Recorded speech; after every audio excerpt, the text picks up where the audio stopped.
नमस्कार, आप देख रहे हैं संत और सनातन चैनल, जहां हम आपको सनातन धर्म की अद्भुत और रहस्यमयी कहानियों से जोड़ते हैं। क्या आप जानते हैं कि 2025 का महासंगम महाकुंभ मेला प्रयागराज में इस बार इतना खास क्यों है? यह सिर्फ एक मेला नहीं, बल्कि वह पवित्र क्षण है जब धरती पर उच्च लोकों के द्वार खुलते हैं। जनवरी 2025 में शुरू हो रहे इस महोत्सव में हर डुबकी आपको अमृतत्व और मुक्ति की ओर ले जा सकती है। लेकिन रुकिए, यह तो सिर्फ शुरुआत है।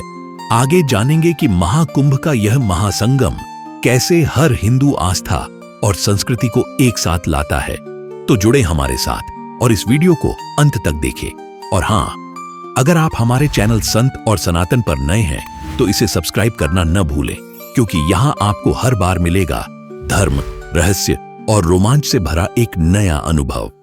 तो आइए महाकुंभ की इस अद्भुत यात्रा पर चलें। संत और सनातन चैनल में आपका स्वागत है।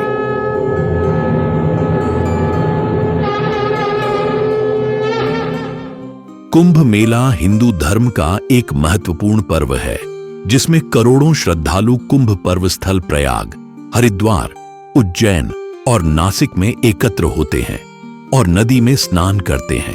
प्रयाग में 2 कुंभ पर्वों के बीच 6 वर्ष के अंतराल में अर्ध कुंभ भी होता है। 2013 का कुंभ प्रयाग में हुआ था। फिर 2019 में प्रयाग में अर्ध कुंभ मेले का आयोजन हुआ था। खगोल गणनाओं के अनुसार यह मेला मकर संक्रांति के दिन प्रारंभ होता है, जब सूर्य और चंद्रमा वृश्चिक राशि में और बृहस्पति मेष राशि में प्रवेश करते हैं। मकर संक्रांति के होने वाले इस योग को कुंभ स्नान योग कहते हैं और इस दिन को विशेष मंगलकारी माना जाता है, क्योंकि ऐसा माना जाता है कि इस दिन पृथ्वी से उच्च लोकों के द्वार इस दिन खुलते हैं और इस प्रकार इस दिन स्नान करने से आत्मा को उच्च लोकों की प्राप्ति सहजता से हो जाती है। यहां स्नान करना साक्षात स्वर्ग दर्शन माना जाता है। इसका हिंदू धर्म में बहुत अधिक महत्व है। कुंभ का शाब्दिक अर्थ घड़ा, सुराही, बर्तन है। यह वैदिक ग्रंथों में पाया जाता है। इसका अर्थ पौराणिक कथाओं में अमृत के बारे में बताया जाता है।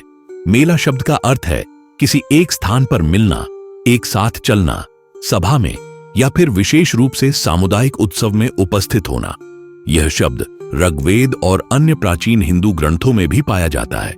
इस प्रकार कुंभ मेले का अर्थ है अमृतत्व का मेला है।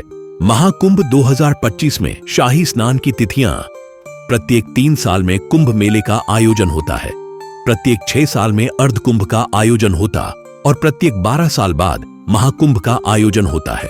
वर्ष 2013 में प्रयाग में महाकुंभ का आयोजन हुआ था। फिर 2019 में प्रयाग में अर्ध कुंभ मेले का आयोजन हुआ था। अब वर्ष 2025 में प्रयागराज में महाकुंभ का आयोजन हो रहा है। महाकुंभ मेला 2025 उत्तर प्रदेश के प्रयागराज में जनवरी 2025 को सिद्ध योग में महाकुंभ की शुरुआत होगी।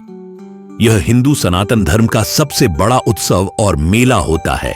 इस पवित्र मेले में शामिल होने के लिए देश और दुनिया से लाखों लोग आते हैं। हिंदू धर्म की हर विचारधारा और पंथ का इस मेले में समागम होता है। ऐसे लगता है कि हजारों नदियां एक ही स्थान पर आकर मिल गई हो, इसलिए इसे महासंगम भी कहते हैं। इस महासंगम में हर कोई डुबकी लगाना चाहता है। 13 जनवरी से लेकर 26 फरवरी तक आप पवित्र गंगा नदी में डुबकी लगा सकते हैं। प्रयाग महाकुंभ 2025 के शाही स्नान की तिथियां। 13 जनवरी शाही स्नान की शुरुआत 13 जनवरी से होगी। इस दिन पौष पूर्णिमा रहेगी। 14 जनवरी मकर संक्रांति पर भी शाही स्नान का आयोजन किया जाएगा। 29 जनवरी इस दिन मौनी अमावस्या रहेगी। इस दिन भी शाही स्नान होगा।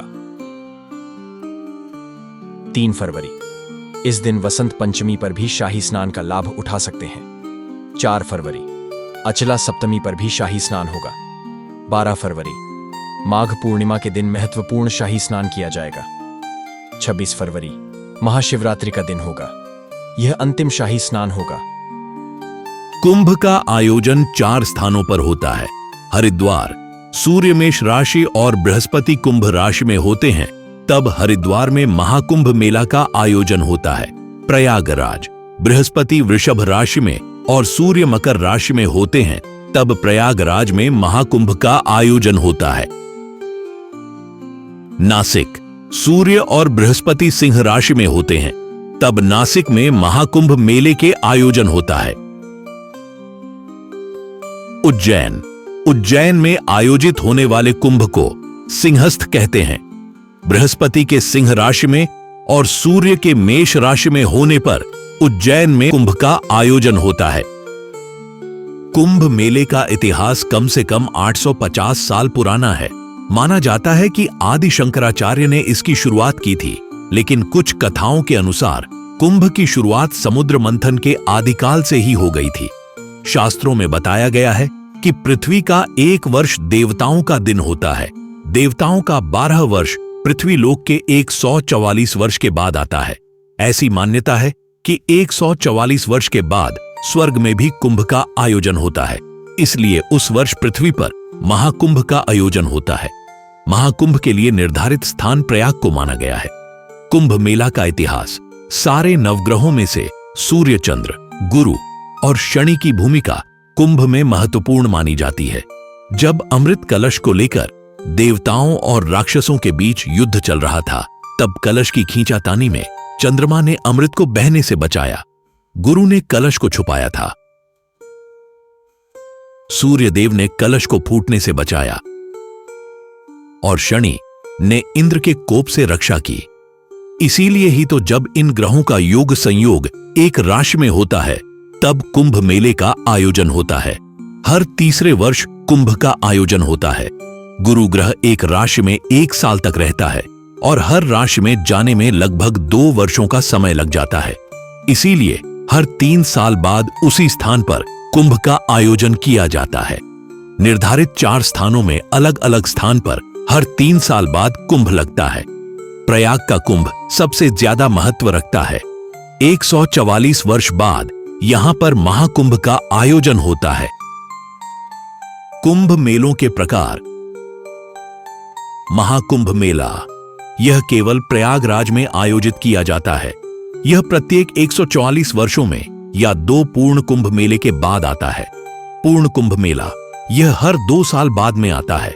मुख्य रूप से भारत में 4 कुंभ मेला स्थान यानी प्रयागराज, हरिद्वार, नासिक और उज्जैन में आयोजित किए जाते हैं। यह हर 2 साल बाद में इन 4 स्थानों पर बारी बारी आता है। अर्ध कुंभ मेला, इसका अर्थ है आधा कुंभ मेला, जो भारत में हर 6 साल में केवल 2 स्थानों पर होता है, यानी केवल हरिद्वार और प्रयागराज में ही आयोजित होता है। कुंभ मेला 4 अलग अलग स्थानों पर राज्य सरकारों द्वारा हर 3 साल में आयोजित किया जाता है। लाखों लोग आध्यात्मिक उत्साह के साथ भाग लेते हैं। माघ कुंभ मेला, इसे मिनी कुंभ मेले के रूप में भी जाना जाता है, जो प्रतिवर्ष और केवल प्रयागराज में आयोजित किया जाता है। यह हिंदू कैलेंडर के अनुसार माघ के महीने में आयोजित किया जाता है। कहते हैं कुंभ मेले का कहानी समुद्र मंथन से जुड़ी है। कहते हैं कि एक बार महर्षि दुर्वासा के श्राप के कारण जब इंद्र और देवता कमजोर पड़ गए, तब राक्षस ने देवताओं पर आक्रमण कर उन्हें परास्त कर दिया था। सब देवता मिलकर भगवान विष्णु के पास पहुंचे और उन्हें पूरी बात बताई थी।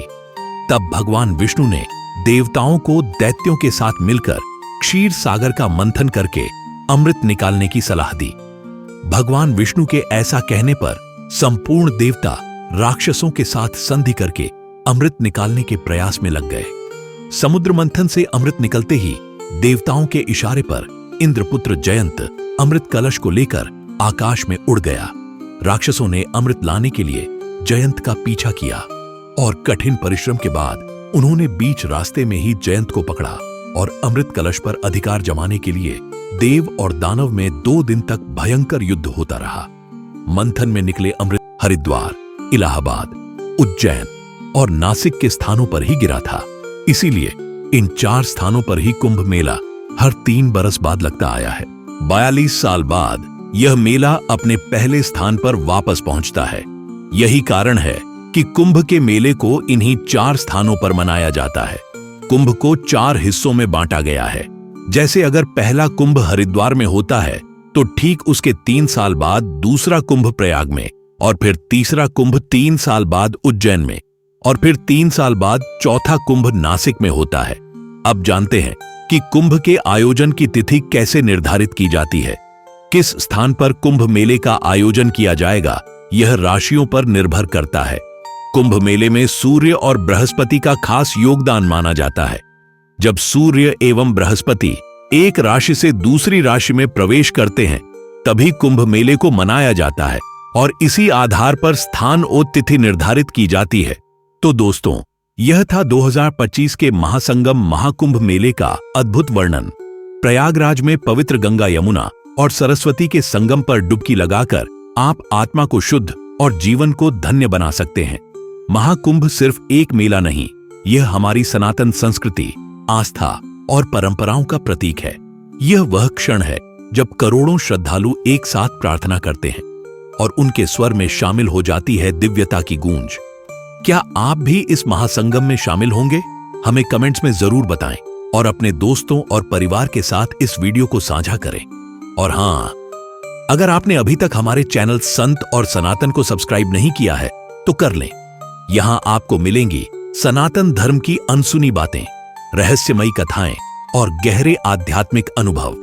घंटी का आइकन दबाना न भूलें ताकि हर नई वीडियो की जानकारी सबसे पहले आपको मिले।